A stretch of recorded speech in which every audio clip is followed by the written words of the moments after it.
Assalamualaikum warahmatullahi wabarakatuh.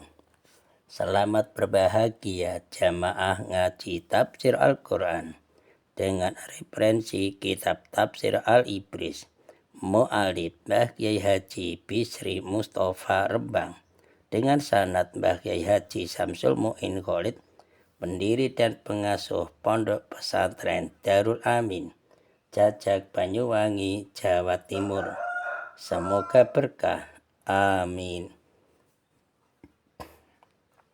Dilanjutkan surah Ali Imran ayat 104 dan ayat 105. Tema: tuntunan untuk berpegang teguh pada agama Allah Subhanahu wa Ta'ala dan memelihara persatuan. A'udzu billahi minasyaitonir rajim. Bismillahirrahmanirrahim. Wal takum minkum ummatun yad'una ilal khairi wa ya'muruna bil ma'rufi wa yanhauna 'anil munkar. Wa ulaika humul muflihun. Wa la takunu kalladzina tafarraqu wa ikhtalafu min ba'di ma ja'ahumul bayyinat. Wa ulaika lahum adzabun adzim. Artinya,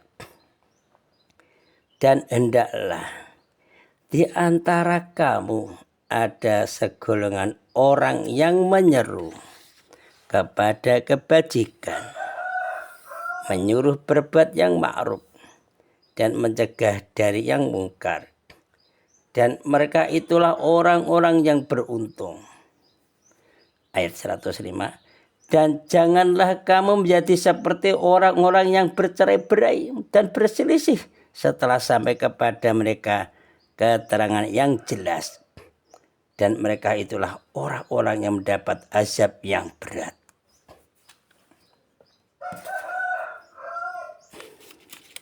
Watakun lan ono minkum iku minkum saking sira kabeh sapa umatun golongan ya ta'una kang ngajak-ngajak sapa umat ilal khairi marang kebagusan, wayak murunalan merintah sapa umat bil ma'rufi kelawan bagus, wayan hauna lan nyegah sapa umat anil munkari saking perbuatan Allah. Wa ulaika lan utawi mengkono-mengkono umat hum ya ulaika ikul al muflihuna iku al-muflihuna wong kang padha bejo kabeh. Ayat 105. Wala takunu lan aja ana sira kabeh iku kaladina kaya wong-wong akeh tafaraqu kang mecah belah sapa aladina. Wa talafu lan padha persulayaan sapa aladina perselisihan min ba'di ma ja'ahum saking sawise oleh nekani ing aladina opal bayinatu pira-pira pertanda keterangan jelas. Wa ulaika utai mengkono-mengkono aladina iku lahum kedue aladina adapun utawi siksa azimun kang laraaken, kang agung laraaken, adibun kang agung siksanya. Ayat 104. Untuk mencapai maksud tersebut, yaitu maksudnya agar kaum muslimin mendapat petunjuk dan mensyukuri nikmat, agar nikmat dari Allah itu terpelihara. Itu perlu adanya segolongan umat Islam. Mudah-mudahan kita termasuk golongan ini yang bergerak dalam bidang dakwah, yang selalu memberi peringatan bila mana tampak gejala-gejala perpecahan, gejala-gejala penyelewengan.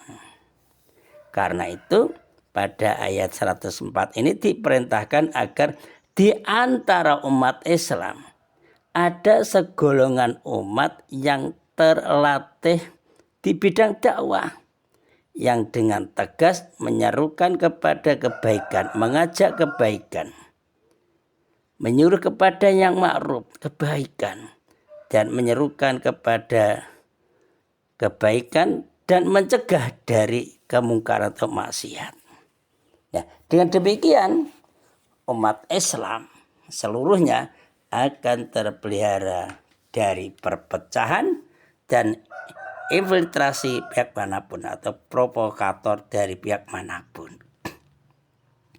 Ya, kita mudah-mudahan di golongan ini, walaupun kita ngaji bersama-sama, pagi satu ayat, sore satu ayat, yang penting istiqomah. Menganjurkan berbuat kebaikan saja itu tidaklah cukup, enggak cukup. Cuma menganjurkan saja, tetapi harus dibarengi dengan menghilangkan sifat-sifat yang buruk.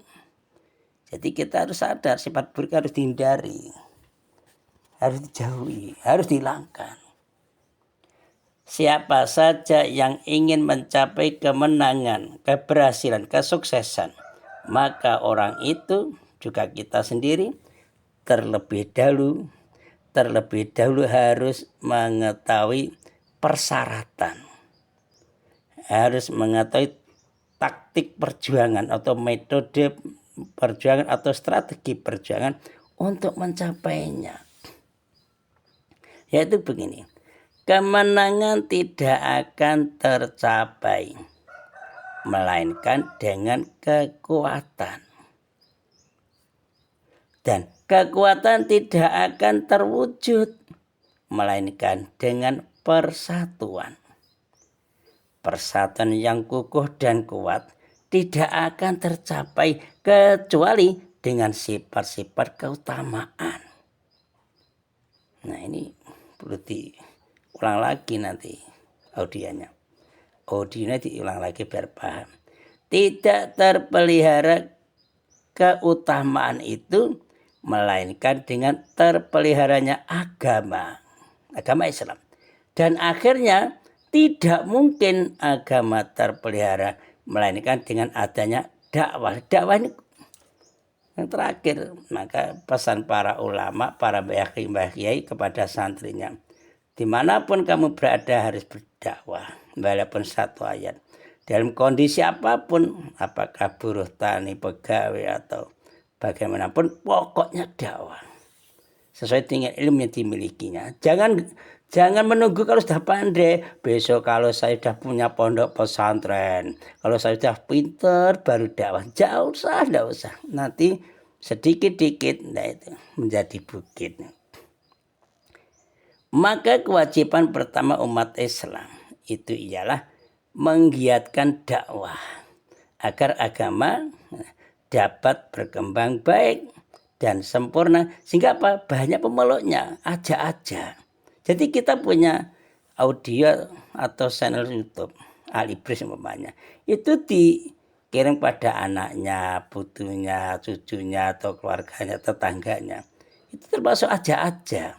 Jangan malu dikritik, pokoknya terus.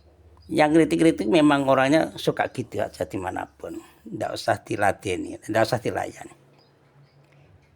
Dengan dorongan agama akan tercapailah bermacam-macam kebajikan. Sehingga apa? Sehingga terwujud persatuan yang kokoh kuat. Bersatu kita teguh. Nah itu. Ya dengan semboyan Indonesia ya Bhinneka Tunggal Ika. Dari persatuan yang kokoh kuat tersebut akan timbullah kemampuan yang besar. Untuk apa? Untuk mencapai kemenangan dalam setiap perjuangan. Dari perjuangan itu menang harus punya kemampuan yang besar. Semangat yang besar. Nah, di sini mereka yang memenuhi syarat-syarat perjuangan itulah orang-orang yang sukses dan beruntung. Ini bukan berarti orang Islam yang kaya-kaya raya, belum tentu. Meskipun kita tidak kaya, tidak punya pondasi pegawai, tidak punya kekayaan, tapi dakwah terus. Jangan menunggu kalau sudah kaya berdakwah. Jangan, waktu harus cepat diisi kebaikan. Aja. Ayat 105. Allah Subhanahu wa taala melarang umat Islam dari perpecahan. Sebab apa? Kok dilarang? Karena dengan perpecahan itu, bagaimanapun kukuhnya, kuatnya kedudukan suatu umat, pasti akan membawa kepada keruntuhan dan kehancuran. Akhirnya dijajah, dikuasai yang lain. Karena itulah Allah memperingatkan agar umat Islam tidak terjerumus ke jurang perpecahan. Marilah kita galang persatuan, kesatuan, NKRI harga mati. Yaitu Islam juga begitu, harus punya rasa kesatuan sesama umat Islam. Kadang-kadang kita lupa sama Islam, tidak sadar itu temannya. Harus yakin. Kesimpulan nomor 1. Allah Subhanahu wa taala memperingatkan orang beriman, diperingatkan agar jangan terpengaruh oleh bujukan dan tipu daya orang kafir, orang munafikin, orang fasikin. Karena apa? Karena mereka orang kafir, munafikin, fasikin itu kan selalu ingin menarik kaum muslimin kepada agama mereka biar keluar dari Islam, biar murtad dulu. Dan tidaklah kaum muslimin harus berpegang teguh kepada petunjuk dan ajaran Al-Quran. Kita ngaji insya Allah tambah kuat. Serta bertakwa kepada Allah. Dan selalu memelihara keimanan dan keislamannya. Ternyata kalau kita ngaji tafsir, masih banyak kekurangan yang kita ketahui, masih banyak. Nah, dikira sudah pinter, tidak usah ngaji. Ternyata kalau ngaji, aku belum tahu, belum paham. Nah itu kita akhirnya tambah paham. Coba Allah Subhanahu wa taala menganjurkan agar kaum muslimin, ya kita juga bersatu dalam melaksanakan ajaran agama dan menjauhi segala yang menimbulkan perpecahan dan permusuhan. Itu dijauhi. Karena apa? Karena persatuan itu adalah salah satu nikmat Allah yang sangat besar, yang harus disyukuri, yang harus kita pelihara sebaik-baiknya sampai akhir zaman, sampai akhir hayat. 3. Untuk mencapai kekuatan umat Islam dalam perjuangan menegakkan agama Islam, hendaklah memperkuat barisan dakwah yang akan memberi petunjuk kepada jalan yang lurus, menganjurkan berbuat kebaikan dan mencegah dari kemungkaran untuk mengantarkan umat ke gerbang kebahagiaan. Jadi kita hidup harus punya visi misi bersama-sama mencari kebahagiaan, keridhaan Allah Subhanahu wa taala. Amin. Shadaqallahul azim. Assalamualaikum warahmatullahi wabarakatuh.